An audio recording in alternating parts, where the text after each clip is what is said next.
ज्या दिवशी मी रिझल्ट घ्यायला गेलो, मला खरं वाटत नव्हतं की असं होईल, परंतु मी नापास झालो.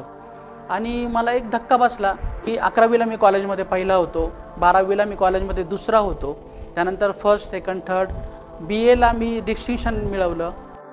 त्याही नंतर MA केलं, MPhil केलं, नेटची परीक्षा पास झालो आणि आता मी PhD परवा मिळवली आहे. परंतु परिस्थिती अशी होती की त्यावेळेस शनिवारी तरुण पुरवणी यायची आणि तरुण पुरवणी घेऊन पेपरवाला असा समोरून जात असायचा, परंतु 2 रुपयेसुद्धा खिशामध्ये नसायचे की तो अंक विकत घ्यावा आणि त्यामध्ये आपला लेख आलाय की पाहावा.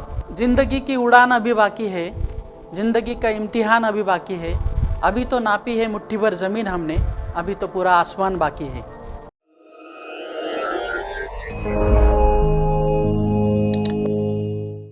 नमस्कार, मी प्रशांत भरविरकर. मागचं सर्व आठवत असताना आठवणींचे अनेक पुंजके समोर आहेत.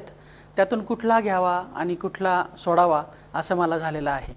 मात्र मला एक दिवसाची गोष्ट अशी आठवते.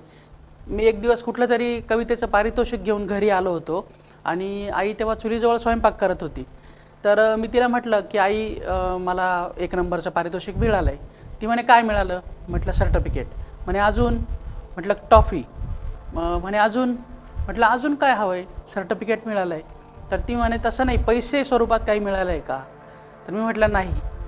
तर त्या काळी पैशांची अत्यंत चणचण असल्यामुळे, आर्थिक थोडं चणचणीत असल्यामुळे तिला असं वाटत होतं की पुरस्कार म्हणजे पैसे आणि त्या पैशातून आपलं घर चालेल, असं काहीसं तिच्या मनामध्ये थोडं होतं. परंतु साहित्य आणि पैसा या 2 वेगवेगळ्या टोकाच्या 2 गोष्टी आहेत. ज्यांच्यावर सरस्वतीची कृपा असते त्यांच्याकडे लक्ष्मी कधीही नांदत नाही, हा मोठा सिद्धांतच आहे.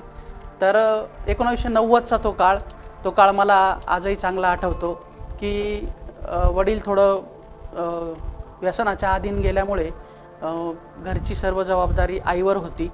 आई मळ्याखाळ्याच्या वस्तीला आम्ही तेव्हा राहायचो, माझा मोठा भाऊ, मी, आई आणि वडील. तर त्या काळामध्ये आई इतरांच्या शेतामध्ये काम करून दिवसभर कष्ट करायची. त्यातून जो काही पैसा यायचा तर तो घरासाठी लावला जायचा संपूर्ण. आणि असं करत असताना तिने मला शिक्षणाचं खूप महत्त्व समजून सांगितलं. आम्हाला पदोपदी भावाला, मला, तुम्ही शिका, मोठे व्हा, तुम्हाला शिक्षणच यातून तारणार आहे, असं ती नेहमी सांगायची. परंतु मला त्यावेळी तिचं ते बोलणं कधीही कळालं नाही किंवा मोठं होऊन आपल्याला काय व्हायचं आहे हेही मनाशी निश्चित नसल्यामुळे, तसं मार्गदर्शकही न भेटल्यामुळे मला असं वाटतं कदाचित ते झालेलं असावं.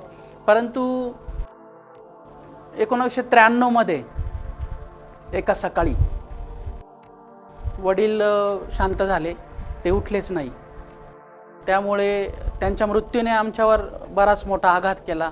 भाऊ एका दिवसात अचानक मोठा होऊन गेला आणि आईवर घरची सगळी जबाबदारी आली. आईने समर्थपणे जबाबदारी पेलली. परंतु कसं असतं की एका पुरुषाच्या आधाराशिवाय राहणं किंवा घराची जबाबदारी पार पाडणं हे त्यावेळेस अत्यंत अवघड गोष्ट होती. तरीही आईने हे सगळं सांभाळलं. तो साधारणतः 93 नंतरचा काळ हालाकीचाच गेला. 95-96मध्ये मी 10वीला असतानाची गोष्ट आहे. शाळेकडे दुर्लक्ष झाल्यामुळे, घरच्या हालाकीच्या परिस्थितीमुळे, काम करावं लागत असल्यामुळे, शाळा बुडत असल्यामुळे 96मध्ये मी 10वीला होतो. 10वीला ज्या दिवशी मी रिझल्ट घ्यायला गेलो, मला खरं वाटत नव्हतं की असं होईल, परंतु मी नापास झालो. आणि मला एक धक्का बसला. खरं तर म्हणजे अभ्यास मी केलेला होता, परंतु असं कसं झालं? आणि जर 10वीलाच आपण नापास झालो तर आता पुढे आयुष्यात संपूर्णपणे अंधकार आपल्या असणार आहे असं मला वाटलं. आणि तो रिझल्ट घेऊन मी आईकडे आलो. फार रडलो होतो मी तेव्हा. पण तिने मला सांगितलं की ठीक आहे, हरकत नाही, तू पुन्हा परीक्षा दे. मी परीक्षा दिली. मी पुन्हा 6 महिन्यांनी परीक्षा दिली. त्यावेळेस 6 महिन्याचा पिरियड असायचा परीक्षेचा. तर 10वीची परीक्षा मी पुन्हा दुसऱ्यांदा दिली, पण त्याही वेळेस दुर्दैवाने मी नापासच झालो. वडिलांचं छत्र नसल्यामुळे म्हणा किंवा मग एक जबाबदारीची जाणीव नसल्यामुळे म्हणा, ज्यावेळी 10वीला दुसऱ्यांदा मी नापास झालो तेव्हा मात्र मी ठरवलं की आता आपल्याला काही करून पास व्हावं लागणार आहे आणि आपल्याला जर या दुःखातून बाहेर पडायचं असेल, या आर्थिक संकटातून बाहेर पडायचं असेल आणि आपल्या आईला चांगले दिवस दाखवायचे असतील तर यातून आपल्याला बाहेर पडणं भाग आहे. म्हणून मी कसून अभ्यासाला लागलो. मात्र 3ऱ्या 4थ्या आणि 5व्या वेळेस मला माझ्या नशिबाने दगाच दिला. 6व्या वेळेस तब्बल 6व्या वेळेस मी 10वी पास झालो आणि मी तो रिझल्ट घेऊन आईकडे आलो. आईला म्हणालो की मी 10वी पास झालो आहे. तर तिने सांगितलं आता तुला आयुष्यात मागे वळून बघण्याची अजिबात गरज नाही. तू 10वी पास झालेला आहे. पुढचं महाविद्यालयीन आयुष्य तुला खुणावतं आहे आणि तुला खूप मोठं बनायचं आहे. मला खूप सुखाचे दिवस दाखवायचे आहे असं तिचं म्हणणं नेहमी असायचं. तर 10वी नंतर मात्र मग मी कधीही मागे वळून बघितलं नाही. ज्यावेळेस मी म्हणजे मी 11वी 12वीचंही सांगतो की 11वीला मी कॉलेजमध्ये पहिला होतो, 12वीला मी कॉलेजमध्ये दुसरा होतो, त्यानंतर फर्स्ट सेकंड थर्ड, BAला मी डिस्टिंक्शन मिळवलं. त्याही नंतर MA केलं, MPhil केलं, नेटची परीक्षा पास झालो आणि आता मी PhD परवा मिळवली आहे. साहित्यातली ही PhD आहे. नाशिक जिल्ह्यातील संतांच्या चरित्रपर वाङ्मयाचा अभ्यास असा विषय घेऊन मी साधारणतः 5 वर्ष काम करत होतो आणि त्यामध्ये ही PhD मिळवली. तर 10वी नापास ते हा जो प्रवास आहे PhD पर्यंतचा हा अत्यंत संघर्षाचा काळ होता. यामध्ये पत्रकारितेमध्ये मी गेलो. म्हणजे तेही मला सांगायला आवडेल की साधारणतः 2003चा तो काळ होता. 2003च्या काळामध्ये आमच्या कॉलेजमध्ये गावकरी तरुणची पूर्ण टीम आली होती. त्यावेळेस गावकरीला तरुण नावाची पुरवणी होती. तर त्यांनी असं सांगितलं की तुमच्या कलागुणांना वाव देण्यासाठी आम्ही तुम्हाला तरुण कट्ट्याच्या माध्यमातून आवाहन करत आहोत आणि तुम्ही या लेख लिहा, तुम्ही साहित्यिक बनू शकता, तुम्ही नाशिकला येऊन मोठमोठे रंगमंच गाजवू शकता असं त्यांनी आम्हाला सांगितलं. त्यावेळेस ते थोडं कठीण वाटलं होतं. परंतु माझं एक होतं की मी जेव्हा मनाशी एखादी गोष्ट निश्चित करायचो त्यावेळी मी ती पूर्ण केल्याशिवाय राहत नसे. आणि मी घरून जाताना असं ठरवलं होतं त्या दिवशी तरुण कट्ट्याच्या मीटिंगला की आपण आपल्या महाविद्यालयाचं प्रतिनिधी बनायचं, गावकरीसाठी काम करायचं. तर मी गेलो आणि प्रश्नांची व्यवस्थित उत्तरं दिली. त्यांनी मला प्रतिनिधी पदही दिलं. त्यानंतर मी तरुण पुरवणीमध्ये लेख लिहू लागलो. माझे अनेक लेख छापून आले. आत्तापर्यंत त्याची मोजदाद खरं होणार नाही इतके ते लेख होते. विविध विषयांवरचे, सामाजिक विषयांवरचे, त्या काळात आता कॉलेजियन्स आयुष्य असल्यामुळे प्रेमावरचे असे अनेक लेख होते. परंतु परिस्थिती अशी होती की त्यावेळी शनिवारी तरुण पुरवणी यायची आणि तरुण पुरवणी घेऊन पेपरवाला असा समोरून जात असायचा, परंतु 2 रुपये सुद्धा खिशामध्ये नसायचे की तो अंक विकत घ्यावा आणि त्यामध्ये आपला लेख आलाय की पाहावा. तर या काळामध्ये मात्र माझ्या मित्राची पेपर एजन्सी असल्यामुळे आम्ही पायी त्याच्या घरी जात असू आणि तिथे जाऊन मग त्या पेपरचं वाचन करत असू. तर असा तो काळ होता. पद्य कसं लिहायचं असतं, गद्य कसं लिहायचं असतं, त्यांनी अनेक लेख माझ्याकडून लिहून घेतले आणि मग त्यांनी सुचवलं की तू पत्रकारितेमध्ये येऊ शकतो, तू BCJ नावाची जी पदवी आहे ती घे आणि पत्रकारितेमध्ये ये. तर BA नंतर ही पदवी घेतली BCJची. गावकरीमध्ये काही काळ काम केलं, साधारणतः 5 वर्ष. 2005 ते 2010 हा काळ पूर्णपणे गावकरीचा होता. तो काळ उमेदीचा काळ होता. त्या काळामध्ये ज्या तरुण पुरवणीमध्ये मी अनेक लेख लिहिले होते त्या तरुण पुरवणीचंच संपादक मला करण्यात आलं आणि मला त्यावेळेस पहिल्यांदा असं जाणवलं की यस आपण हे करू शकतोय. आणि तरुण पुरवणीच्या माध्यमातून अनेक तरुण मी जिल्ह्याभरातून जोडले. त्यांना व्यवस्थित लेख लिहिण्यासाठी प्रेरणा दिली, विषय दिले, त्यांच्याकडून लेख लिहून घेतले. गावकरी पत्रकारितेचा काळ हा सुरूच होता. त्यानंतर काही कारणाने मग मी सकाळ या दैनिकामध्ये काम केलं काही दिवस आणि नंतर मग महाराष्ट्र टाइम्स.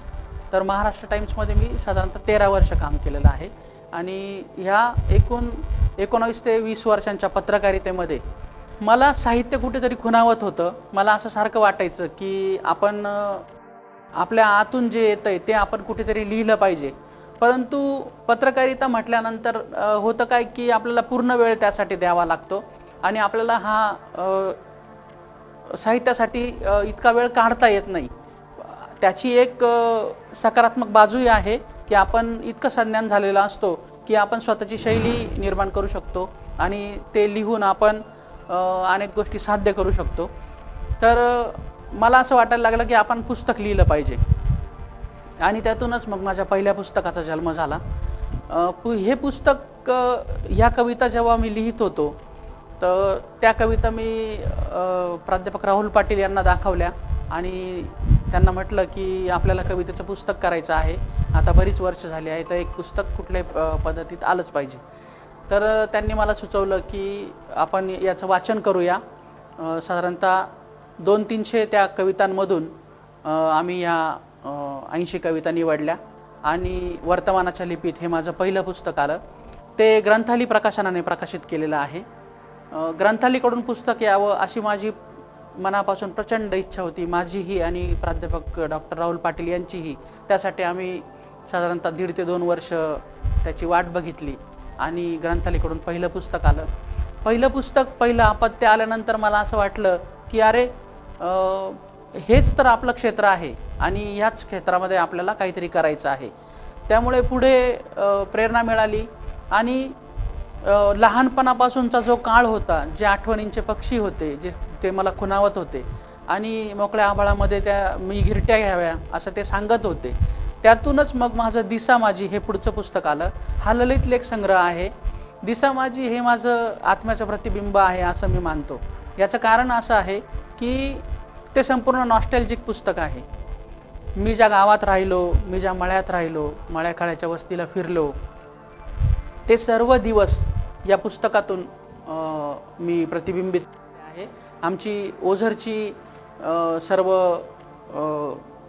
काही प्रसंग त्याच्यामध्ये आलेले आहे.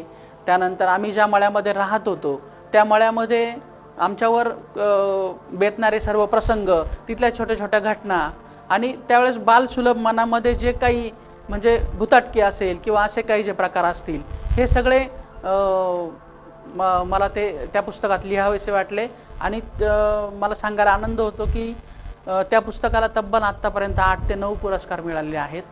ते पुस्तक अत्यंत छान झालं आणि हे करत असतानाच कुठेतरी माझ्या जीवनामध्ये अध्यात्माचा शिरकाव झाला आणि असं वाटू लागलं की आपण आध्यात्मिक लिखाणही केलं पाहिजे. कदाचित आपला पिंड त्यासाठीच आहे असं वाटल्याने मग नाशिकमधल्या सर्व समाध्यांवर माझं लक्ष गेलं की आपण समाधीवर काहीतरी केलं पाहिजे आणि त्यातूनच मग हे संशोधन पुढे आलं. त्यावेळेस मी महाराष्ट्र टाइम्समध्ये होतो. महाराष्ट्र टाइम्समध्ये अवलियांचे जनस्थान हे सदर मी सुरू केलं आणि त्यामध्ये प्रत्येक एका सिद्ध पुरुषाची माहिती आपण दर रविवारी देत असू. असं 52 रविवार आपण ते सदर पूर्ण केलं, ते छापलं आणि त्यातूनच ते पुस्तक करण्याची प्रेरणा मला मिळाली.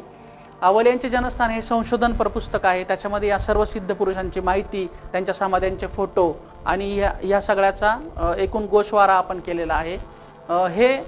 हे पुस्तक लिहित असतानाच मनामध्ये असा विचार आला की जर आपण हे संशोधन पर पुस्तक करत आहोत तर आपण PhD साठी हे पुढे नेलं पाहिजे हे काम. आणि त्यातून मग PhDचा विषय फायनल झाला की नाशिक जिल्ह्यातील संतांच्या चरित्रपर वाङ्मयाचा अभ्यास, हे एक टायटल घेऊन मग आपण पुढे PhDचा अभ्यास केला. साधारणतः 4 ते 5 वर्षाचा तो काळ आहे.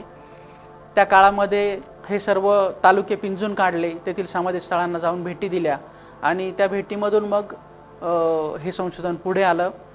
आता काल परवाच डिग्री ही अवॉर्ड झाली आहे. त्यामुळे हा मगाचा जो काळ मी सांगितला 10वी नापास 6 वेळा ते PhD मिळण्याचा काळ, तर हा आता मगाशी म्हटल्याप्रमाणे संघर्षाचा काळ होता तसा, परंतु अध्यात्माने हात दिल्यामुळे आज खूप छान वाटतंय आणि आपल्या स्वतःच्या नावावर 4 पुस्तकं आहेत. कुठेतरी 10वी नापास असताना असं वाटलं होतं की हे जीवन संपून टाकावं की काय. मात्र मला त्या सर्वांना सांगावंसं असं वाटतं की जिंदगी की उडान अभी बाकी है, जिंदगी का इम्तिहान अभी बाकी है, अभी तो नापी है मुठ्ठीभर जमीन हमने, अभी तो पुरा आसमान बाकी है असं म्हणतात. आणि त्याप्रमाणे आयुष्याला सुरुवात केली आणि आता ती एक सकारात्मक पद्धतीने तो सगळा प्रवास सुरू झालेला आहे आणि तो निश्चितच एका योग्य वाटेवर वळणावर एका मंजिलवर येऊन थांबेल अशी मी अपेक्षा करतो. लहानपणी पुरस्कार मिळाल्यानंतर जे उत्तर मला मिळायचं तेच उत्तर मला मोठेपणीही मिळालेलं आहे.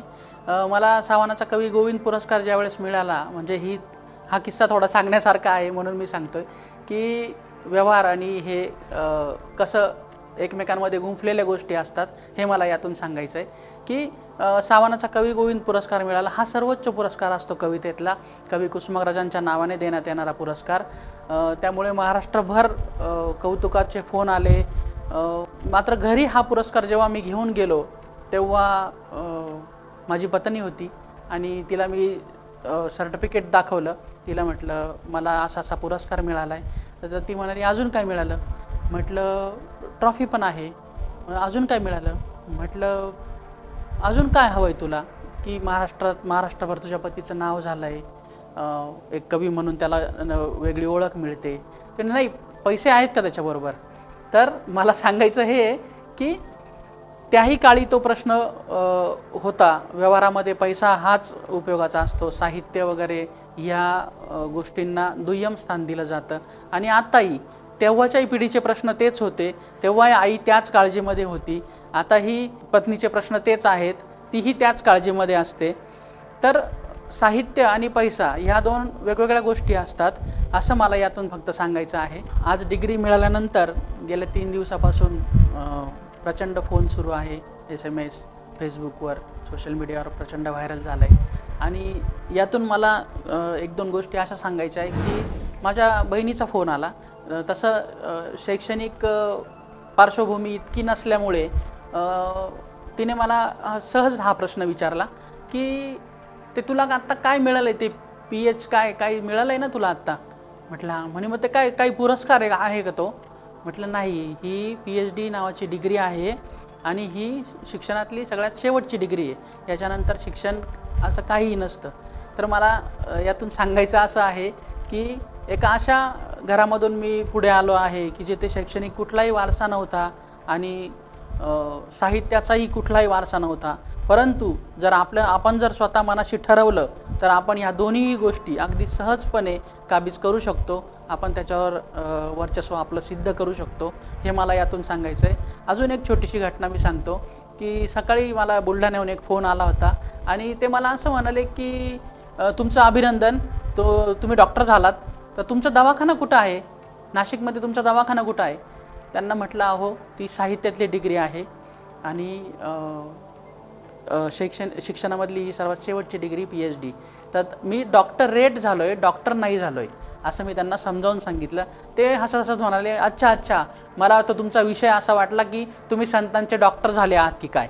तर असं त्यांनी मला सांगितलं. अजूनही अनभिज्ञता आहे समाजामध्ये डॉक्टरेटविषयी, डॉक्टरविषयी, परंतु ते झाल्याचा मला फार आनंद होतोय. वर्तमानाच्या लिपीत या पुस्तकामध्ये माझी एक कविता आहे झोका नावाची. या कवितेने मला महाराष्ट्रभर नाव दिलं. कुठल्याही मंचावर गेल्यानंतर ही कविता सादर करा अशी वारंवार मागणी होते.